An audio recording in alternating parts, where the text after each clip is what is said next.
Assalamualaikum warahmatullahi wabarakatuh. Alhamdulillahirabbil alamin.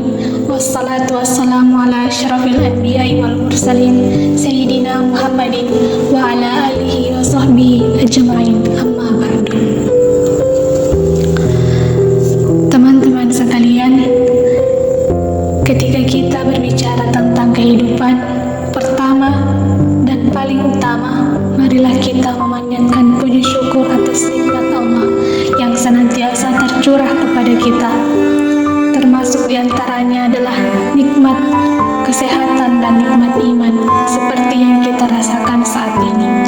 Salawat serta salam tak lupa pula kita haturkan kepada baginda Nabiullah Muhammad sallallahu alaihi wasallam, Nabi yang membawa umur keselamatan di dunia dan akhirat.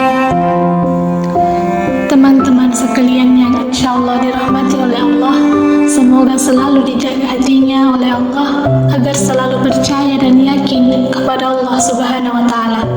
Karena kelemahan kita itu berawal saat kita mulai meragukan Allah. Dalam segala dinamika hidup, kita selalu butuh Allah. Kita butuh Allah ketika Allah kasih kita ujian. Bahkan tetap kita butuh Allah ketika Allah beri kita nikmat. Kita butuh Allah saat diuji agar kesabaran kita terjaga, karena orang yang tidak ditemani atau dibersamai oleh Allah Subhanahu wa taala ketika dia sedang diuji, maka dia akan mudah untuk berkeluh kesah, bahkan berputus asa. Kebersamaan Allah kepada dia saat diuji itu adalah Allah Subhanahu wa taala menghibur hatinya. Allah Subhanahu wa taala menenangkan hatinya. Allah Subhanahu wa taala menghidupkan hatinya dengan nikmat iman. Ala bi dzikrillahi tatmainnul qulub, innamal mu'minun idza dzukirallahu wajilat qulubuhum. Bukankah dengan mengingat Allah hati menjadi tenang, dan orang yang beriman apabila diingatkan dengan nama Allah, disebut nama Allah, maka hatinya akan bergetar. Ini bentuk Allah membersamai hambanya ketika dia dalam keadaan diuji. Allah menghiburnya dengan kalimat la tahzan innallaha ma'ana. Allah membersamai hambanya juga ketika ia dalam keadaan diberi nikmat. Karena tanpa itu, maka seseorang akan jatuh justru kepada dosa-dosa, karena dia mendapatkan banyak kenikmatan hidup.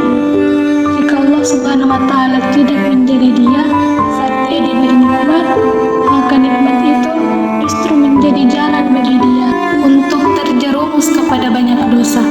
Justru nikmat itulah yang menjadi penghalang bagi dia untuk mengingat Allah, karena dia sibuk menikmati hidupnya. Akhirnya dia terhalang dari mengingat Allah tepat waktu, karena dia tidurnya larut. Kenapa tidurnya larut? Karena terlalu banyak yang harus dia nikmati sebelum tidur. Sebelum tidur dia bisa makan-makan, dia bisa jalan-jalan, dia bisa ngopi, dia bisa bertemu teman, bahkan dia bisa belanja untuk bisa menghabiskan nikmat yang Allah kasih kepada dia. Lalu akhirnya tidurnya terlalu larut sehingga dia tidak bisa bangun untuk menghadap kepada Allah, curhat kepada Allah.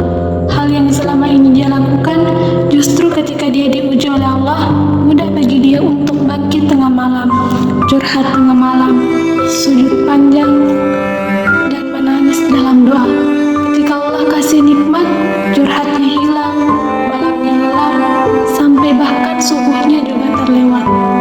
Itu adalah bukti kalau Allah tidak membersamai seorang hamba ketika dia diberi nikmat. Oleh karena itu, teman-teman sekalian, ketika kita diberi nikmat oleh Allah Subhanahu wa taala, kita tidak boleh terlena dengan nikmat tersebut. Kapan kita terlena dengan nikmat tersebut, maka pada saat itulah kita jauh dari Allah Subhanahu wa taala. Adalah kita senantiasa memanfaatkan waktu yang diberikan Allah kepada kita. Jangan sampai kita menyesal di akhirat kelak. Demikian sekelumit dakwah singkat yang sempat saya sampaikan. Semoga membawa banyak manfaat bagi kita semua. Wabillahi taufiq wa sa'adah. Wassalamualaikum warahmatullahi wabarakatuh.